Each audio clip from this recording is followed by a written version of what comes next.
À manchette, aujourd'hui, ouverture d'une clinique du pied diabétique au CHDL. Bonjour à tous et bienvenue à votre bulletin d'information sur les ondes de CTRB, votre télévision locale et régionale, aujourd'hui, 28 mars.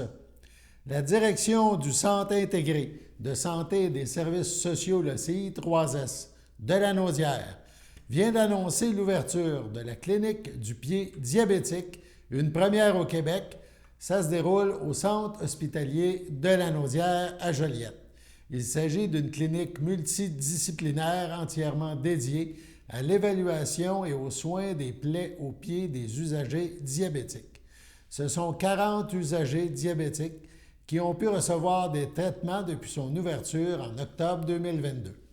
Le but premier de cette clinique est d'offrir aux usagers diabétiques une évaluation par divers intervenants spécialisés, et ce, en une seule visite. Lors de chaque rencontre, les usagers sont évalués en chirurgie vasculaire, en podiatrie et en soins des plaies diabétiques par une infirmière clinicienne. Cette clinique a également une vocation académique grâce à la participation d'étudiants en médecine de l'Université Laval à Québec et de résidents en podiatrie de l'Université du Québec à Trois-Rivières. Nous croyons sincèrement que cette approche multidisciplinaire centrée sur l'usager diabétique dans sa globalité se traduira par une diminution des visites à l'urgence et des hospitalisations ainsi qu'une réduction du taux d'amputation, affirme le Dr Michel Legault, chirurgien vasculaire. Je tiens à remercier le Dr Sébastien Hens, podiatre et professeur, et le Dr Michel Legault, chirurgien vasculaire, Madame Luce Martineau, infirmière clinicienne en soins des plaies, ainsi que leur équipe. C'est grâce à leur expertise qu'un si beau projet venant en aide aux usagers diabétiques de notre région a pu voir le jour, souligne Maryse Poupard, présidente directrice générale du CI3S de Lanaudière. Le Centre intégré de santé et de services sociaux, le CI3S de Lanaudière, rappelle aussi à la population quels sont les différents services accessibles sur son territoire pour des besoins de santé. Plusieurs services sont à la disposition des citoyens. Les solutions proposées sont disponibles afin de recevoir des conseils, des soins et des services adaptés à différents besoins de santé. Pour les personnes qui n'ont pas de médecin de famille, on parle du guichet d'accès à un médecin de famille, le GAMF. Pour avoir accès donc à un médecin de famille, vous devez être inscrit au GAMF. L'inscription est accessible en ligne ou par téléphone au numéro 1-833-572-2063. 1-833-572-2063. Pour les personnes déjà inscrites, veuillez vous assurer que votre profil au GAMF est à jour en y modifiant tout changement à votre état de santé. Il y a aussi le guichet d'accès à la première ligne, le GAP, le GAP. Les personnes inscrites au GAMF, donc en attente de médecin de famille uniquement, qui ont des besoins de santé, peuvent communiquer avec le GAP. Il suffit de composer le 811, l'option 3, pour accéder à ce service. L'infirmière pourra fournir des conseils spécifiques par téléphone, puis diriger l'appel au besoin vers la centrale de rendez-vous pour une consultation médicale.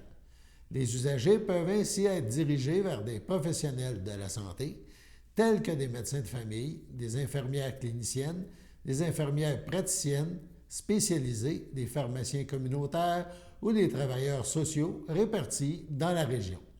Depuis janvier, les usagers peuvent également être redirigés vers la nouvelle clinique d'infirmières spécialisée, l'IPS, de la région. En raison d'un volume d'appels élevé, on est conscient, les gens là-bas sont conscients, qu'il peut y avoir un certain temps d'attente lors de votre appel. Pour les parents d'enfants âgés entre 0 et 17 ans, une ligne téléphonique prioritaire est établie via le service InfoSanté pour les enfants lanaudois âgés de 0 à 17 ans. Tous les parents d'enfants âgés de 0 à 17 ans peuvent utiliser cette ligne téléphonique. Lors de l'appel, une infirmière évaluera d'abord la situation et l'état de l'enfant. Elle pourra ensuite fournir des conseils spécifiques, puis diriger l'appel au besoin vers la centrale de rendez-vous pour une consultation médicale. Vous pouvez accéder à cette ligne en tout temps via le 811, l'option 1, puis l'option 2. Pour les personnes ayant un médecin de famille, les personnes donc qui ont un médecin de famille doivent communiquer avec leur médecin pour obtenir un rendez-vous. Si votre médecin n'est pas disponible et que vous êtes inscrit à un groupe de médecins de famille GMF, vous pourrez prendre rendez-vous avec un autre médecin ou professionnel de la santé du GMF. Votre médecin de famille est non disponible, eh bien, il existe des options avec ou sans rendez-vous dans certaines cliniques médicales de la région. Vous pouvez consulter les différentes ressources disponibles en ligne pour déterminer les cliniques à proximité qui offrent des plages horaires sans rendez-vous. Donc, c'est à vérifier chez vous, dans votre secteur. Si votre état de santé ou celui d'un proche nécessite des soins rapides, rendez-vous à l'urgence la plus proche. On vous présente maintenant un petit vidéo qui nous a été transmis par la Sûreté du Québec. Ce vidéo nous informe de comment il faut réagir suite à un événement qui survient dans notre demeure. On regarde ce vidéo. La porte est ouverte, la vitre est cassée. Attention, il y a de la vitre à terre. Police! Il vient de se passer quelque chose dans un logement. Il y a du sang à terre. Attention, il y a des marques. Police! C'est le locataire sous le choc qui nous a appelés après avoir constaté ça en revenant du travail. Visiblement, il y a eu quelqu'un de blessé, mais il n'y a plus personne sur place. Police! Vous êtes à SQTV.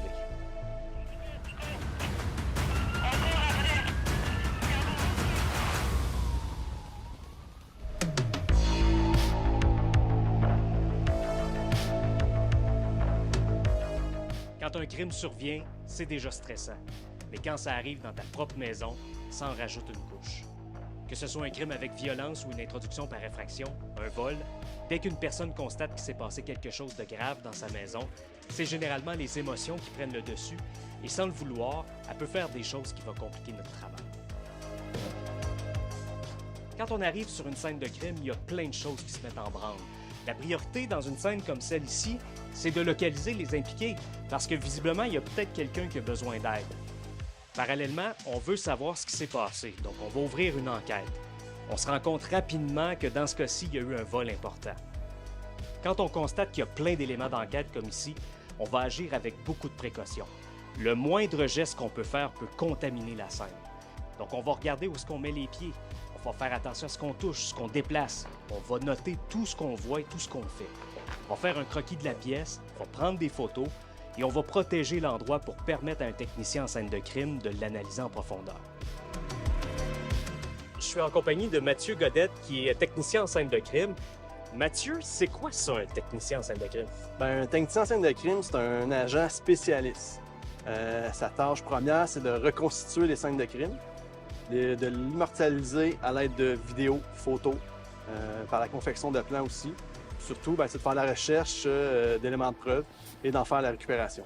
Donc, les policiers vont se rendre, les patrouilleurs en premier, vont sécuriser les lieux, préserver l'intégrité, puis ensuite de ça, vous allez arriver sur le terrain pour faire votre travail. Oui, c'est en plein ça. Par exemple, dans un cas qui nous concerne, lorsqu'il y a une introduction par effraction ou un crime qui se commet dans une résidence, préserver l'intégrité de la scène, c'est primordial pour un technicien en scène de crime. Oui, pour nous autres, c'est primordial parce qu'il faut penser qu'il y a des éléments de preuve qui ne sont pas visibles à l'œil nu, puis qui, de par leur composition, sont très fragiles, donc peuvent être facilement altérés ou détruits. Vous comprenez aussi que tout ce qui se passe avant notre arrivée, ça a toute qu'une importance. Je le sais, quand il y a un événement grave qui se produit dans une maison, c'est difficile d'agir rationnellement. Mais il y a des gestes à poser et des gestes à ne pas faire qui peuvent faire toute la différence. Certains, dans un monde idéal, ce qu'on conseille, c'est de rien toucher, rien bouger, puis de se retirer, puis de faire place aux patrouilleurs qui vont sécuriser les lieux pour vous. Ils vont utiliser diverses techniques pour justement préserver la scène de crime. Puis si vous avez à toucher, bouger, vous déplacer à la scène de crime, c'est important de le noter, de le mentionner, que le technicien en scène de crime arrive, lorsqu'il va arriver sur les lieux, va en tenir compte dans son expertise de la scène. On voit souvent des gestes de gens qui sont stressés et qui veulent récupérer des objets, qui vont replacer des choses. Il faut éviter de faire ça. Et un autre conseil qu'on peut donner aux gens également, c'est que lorsque vous constatez qu'un crime a été commis dans votre résidence, c'est d'appeler immédiatement la police, de ne pas prendre le temps d'appeler des proches, compagnies d'assurance et ainsi de suite, parce que nous, le plus vite qu'on arrive, le plus vite qu'on peut préserver l'intégrité de cette scène. Oui, c'est en plein ça. Plus vite qu'on arrive, plus vite la scène va être protégée, plus on a de chances de récupérer des éléments de preuve qui vont nous amener à l'arrestation d'un suspect. Merci d'avoir été là. Si vous avez encore du temps, vous pouvez regarder d'autres vidéos et n'oubliez pas d'aller aimer et de vous abonner à notre chaîne SQTV Sûreté du Québec pour ne rien manquer, parce que régulièrement, on met en ligne de nouvelles vidéos. Sur ce, allons à la pause. Vous êtes cordialement invités le samedi matin dès 9h30 à notre bingo télédiffusé de nos studios de Berthierville. Depuis plusieurs années, nos adeptes de la télévision régionale se sont divisés un montant de 600 $, disponible chaque semaine lors de notre joute de bingo à CTRB. Un amical animateur et ses joyeux compères, dont un technicien et deux bénévoles, partagent tour à tour cette émission dans le but de vous agrémenter durant 60 minutes. Un moment de plaisir qui pourrait s'avérer payant pour vous. Vous pouvez donc vous procurer les cartes de jeu chez les dépositaires participants et j'ai nommé à Berthierville, le dépanneur Formule 1 et le garage Pétroté sur la rue Gilles Villeneuve, le marché IGA Extra sur la rue Gabrielle Brissette, le marché Métro sur la rue Notre-Dame et la pharmacie Proxime sur la rue Frontenac. À Saint-Ignace-de-Loyola, le dépanneur Esso sur la rue de la Traverse et le marché Aldo sur le rang Saint-Michel. C'est donc un rendez-vous hebdomadaire chaque samedi matin dès 9h30 sur les ondes de CTRB, votre télévision régionale et communautaire, maintenant en haute définition. On vous attend donc en grand nombre et toute l'équipe vous souhaite bonne chance. Si vous voulez participer aux activités offertes au groupe d'entraide en santé mentale Berthier-Lavaltrie L'Envol, plusieurs options de transport gratuits vous sont offertes. Le covoiturage, le transport avec un bénévole du CABA ou le transport adapté. Le territoire desservi, Berthier, Saint-Cuthbert, Saint-Norbert, Sainte-Élisabeth, Les Îles, Sainte-Geneviève, Lavaltrie, Lanoraie et Saint-Barthélemy. Contactez-nous pour plus d'informations.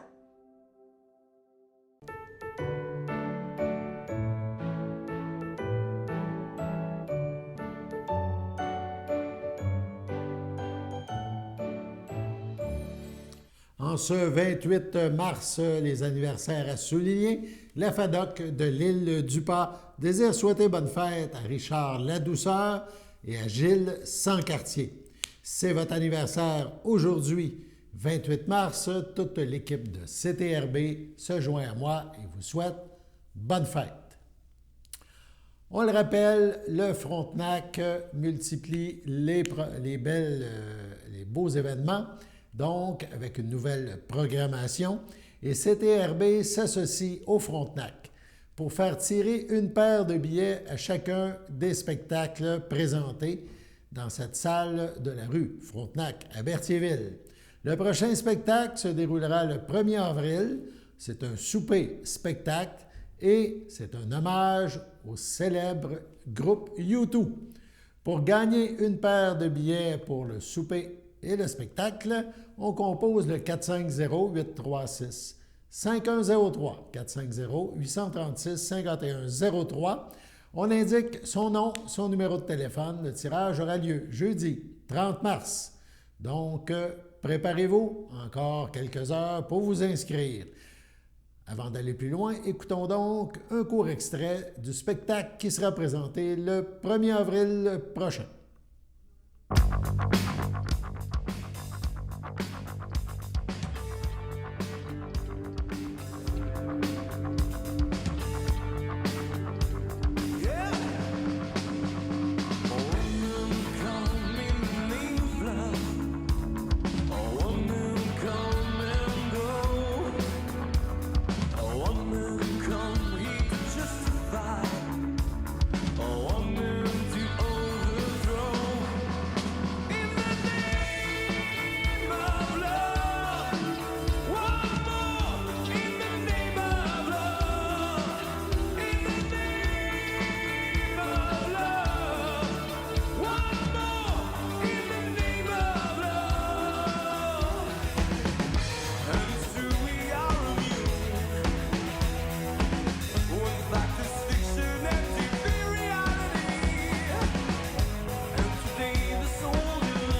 CTRB vous présente maintenant la suite de l'entrevue que nous a accordée Louis-Vincent Barthe de Saint-Ignace de Loyola, un marin et un auteur. Entrevue qu'il nous a donnée suite au lancement de son livre « L'épopée des bateaux blancs ». Ça s'est déroulé il y a quelques jours. On regarde, on écoute. Oui, Vincent, on n'est pas écrivain, on devient écrivain. Oui. C'est quoi qui t'a amené la première fois à dire « j'aime ça écrire », je sais que tu aimes parler, là, mais qu'est-ce qui t'a amené à écrire? Bien, moi, j'étais sur le fleuve Mackenzie, je travaillais pour la Côte-Côtière, j'étais premier officier à bord. Et puis, j'ai envoyé un courriel à des amis, de la famille proche. Et puis, là, j'expliquais mon travail. Qu'est-ce que je voyais, la nature. Là, les gens m'ont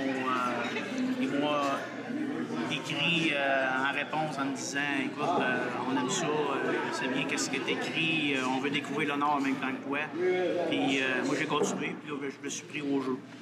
Et puis, quand je suis revenu sur les lacs, sur le fleuve, j'ai continué à écrire. Et puis, j'étais un passionné d'histoire aussi. Fait que ça m'a amené à rencontrer des gens, puis à développer des amitiés. Et puis, là, j'ai sorti mon premier livre, Les Chroniques d'un marin. Okay. Et puis, là, j'avais fait une exposition auparavant, en 2013. Je savais que j'avais du matériel pour écrire des livres plus sur l'aspect historique du fleuve Saint-Laurent. Mais ton premier livre, si on parle un peu, c'était personnel. Là. Dans le fond, tu te dévoilais. Là. Tu disais, je vis qu'est-ce que j'ai... Maintenant, la deuxième question que je te pose, on est marin? On est matelot? Si on vit à Saint-Ignace, sûrement. Mais moi, j'ai ça dans l'ADN. Et je suis de la 5e génération en ligne. Tu voyais-tu faire d'autres choses dans la vie? Jeune, j'étais archéologue. Puis, tu sais, j'ai connu mon arrière-grand-père. Puis lui, il a navigué 51 ans dedans. Sur les bateaux blancs, justement. Puis j'ai son manteau. Et puis, il était pilote sur le Québec et sur le Saint-Laurent. Et puis, fait que là, à jaser avec lui, je pense qu'inconsciemment, il m'a donné le goût. Puis le goût du fleuve, mais je suis né aussi sur le bord du fleuve, à Saint-Ignace. Tu les as vu passer des bateaux, là. Peut-être pas des bateaux blancs, mais tu as vu passer des bateaux. Oui. On parle des bateaux blancs, c'était vraiment l'âge d'or de la navigation. Oui, que c'était vraiment des bateaux... Je vais vous dire une chose, moi. Saint-Ignace, tout le monde a commencé là. Oui, mais le fleuve... Dans la cuisine, sur le deck. Mes oncles, moi, Maurice, Doris, ça a tout commencé là, ça. Dans la coquerie. Mais la chose que je veux dire, c'est que l'histoire de ces bateaux blancs... Mais c'est l'âge d'or des croisières. L'âge d'or des croisières. Sur le fleuve. Tu sais, là, dans ton livre, tu me parles des personnes, là, parce que je l'ai feuilleté là, pendant ta séance de signature. Et tu parles des gens, tu parles des gars qui vivaient dessus, comment ça se passait. Mais cette histoire-là, oui, mais il y avait aussi... Ça venait de partout, là. Tu sais, tu avais la Canadian Steamship Line. T'avais la CSL. Oui, mais la CSL était propriétaire des navires de croisière. Il amenait le monde à Tadoussac, il amenait le monde au Noir-Richelieu, à la Malbaie. C'était de la convergence des années 50, là, des années 40. Là. Pas même avant ça. Dans le fond, la CSL est née des bateaux de croisière. OK. Puis ces bateaux-là, là, ça venait de partout là, pour venir faire des au Québec, là, pour venir faire des croisières. Non, ils faisaient juste les gens. Les gens, oui. Les Américains surtout, les gens de l'Ontario. Jusqu'à la Deuxième Guerre mondiale, c'était les touristes anglophones. L'ouest de Montréal, l'Ontario, puis le nord-est américain. Puis après la Deuxième Guerre mondiale, les Québécois ont commencé à avoir... assez d'argent pour le faire. Oui, c'est ça. Parce qu'avant ça, les Québécois, disons qu'on était pauvres. Oui. Puis la Deuxième Guerre mondiale, après, avec les usines, le développement... Et a donné le pouvoir d'achat aux Québécois. Ah ouais. On va descendre, c'est beau. Je vais dire, t'es honnête dans ton livre, parce que, comme je te dis, je viens de le feuilleter. Puis tu parles du beau temps, tu parles des choses qui se passaient, tu as parlé aussi de tragédie, d'événements qu'il y a eu avec ces bateaux-là. Ouais. C'était important pour toi de ramener, tu me disais tout à l'heure que tu étais archéologue, tu étais de la recherche, l'histoire. C'était important de tout montrer les facettes qu'ont vécu ces personnes-là? Non, mais là, je suis pas archéologue. J'aurais aimé ça quand j'étais jeune. Mais non, j'étais un passionné d'histoire, puis je veux dire, c'est une facette. Les tragédies font partie de la vie, ils font partie de l'histoire des bateaux blancs, font partie de l'histoire de ces marins-là. Et je voulais mettre ça en évidence aussi. OK, c'est bien. tu continues encore de naviguer.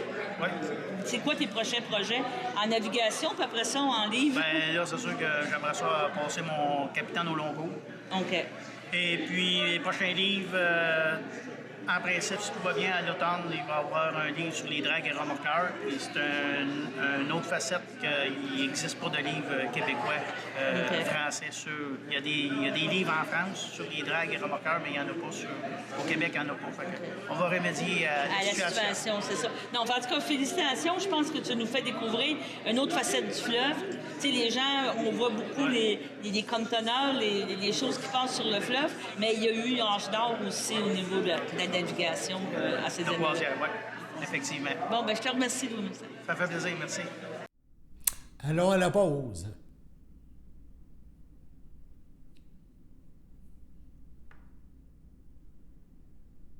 Allô? Service de déclaration d'impôt du Centre d'action bénévole d'Autrey.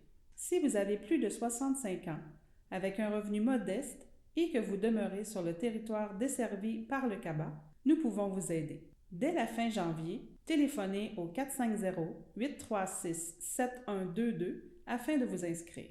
Produire vos déclarations de revenus à temps vous assure de bénéficier des crédits auxquels vous pourriez avoir droit. Supplément de revenus garanti, remboursement de la TPS, Régie des rentes du Québec, crédit de solidarité.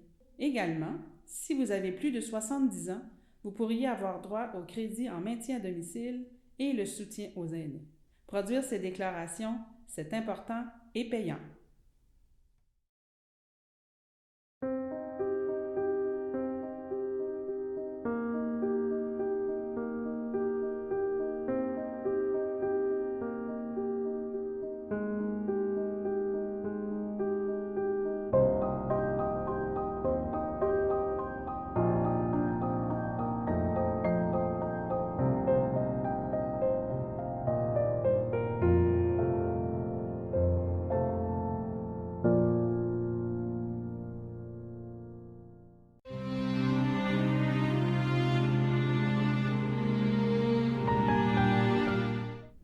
Au CHSLD, Émile McDuff, le 13 mars, à 95 ans, est décédé. Madame Armande Barrette, épouse de feu Marcel Caron, demeurant à Repentigny, autrefois de Saint-Barthélemy. Elle laisse dans le deuil ses enfants, Alain Caron, Monica Roussiti, Lynn Caron, Pierre Lonval, ses petits-enfants, Maxime Olivier, Sabrina, Catherine et Gabriel Alvaro. Ses arrière-petits-fils, Lewis et Louis. Sa sœur et ses belles-sœurs, Lise Barrette, Pierre Étier, Réjeanne Coutu, feu Irénée Barrette, Monique Caron, feu Jeanne-Marie Barrette, Marguerite Caron, feu Réal Lamoureux, Lucie Caron et Marie-Berthe Caron, ainsi que plusieurs neveux, nièces, autres parents et amis. Vos témoignages de sympathie peuvent se traduire par des dons à la Société Alzheimer. Des formulaires seront disponibles au salon. La famille vous accueillera vendredi 31 mars de 19 à 22 heures et samedi 1er avril de 9 heures au complexe funéraire Thériault à Berthierville. Les funérailles auront lieu samedi 1er avril 11 heures en l'église de Berthierville. À la résidence champêtre de Saint-Ambroise, le 3 mars à 78 ans, est décédé M. Jean-Pierre Dufresne, fils de feu Jules Dufresne et de Madeleine Bérard, demeurant à Berthierville, autrefois de Saint-Barthélemy. Il laisse dans le deuil ses enfants, Steve Dufresne, Anne Bellumeur, Nadia Dufresne, ses petits-enfants, Anthony Dufresne, Jacob Dauphin, ses frères et ses belles-sœurs, Fernand Dufresne, Jocelyne Baudry, Gaston Dufresne, Madeleine Ladouceur, Bernard Dufresne, Manon Savignac, Richard Dufresne, Ginette Bélanger, Normand Dufresne, Jacqueline Simard, Denise Poirier, feu Raymond Dufresne, ainsi que plusieurs neveux, nièces, autres parents et amis. La famille vous accueillera samedi, le 1er avril, dès 12h30, à l'église de Saint-Barthélemy. Suivront les funérailles à 14h. M. Dufresne sera inhumé au cimetière de Saint-Barthélemy à une date ultérieure. Sur ce, on passe à la météo.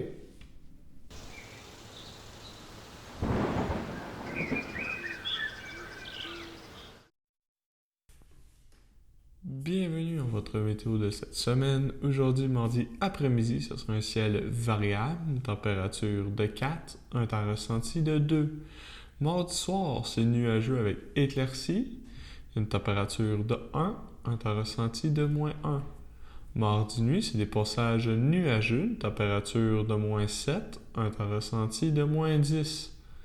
Mercredi matin, c'est généralement ensoleillé, une température de -7, un temps ressenti de -10.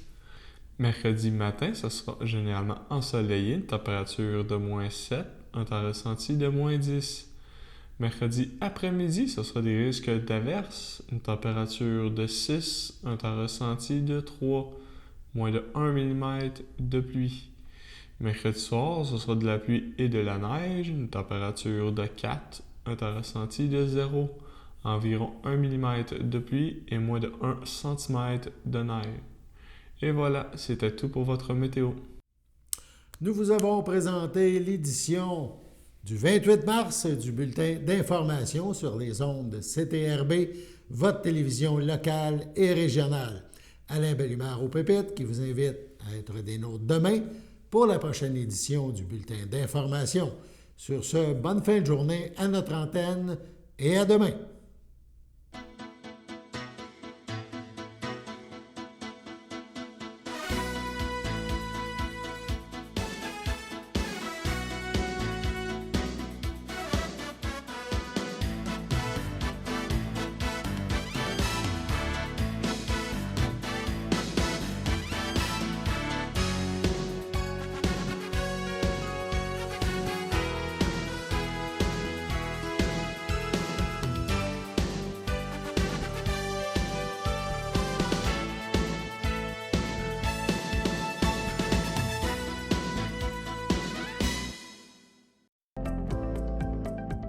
Les télévisions communautaires autonomes du Québec, ce sont les télévisions les plus importantes parce qu'elles sont proches de la communauté.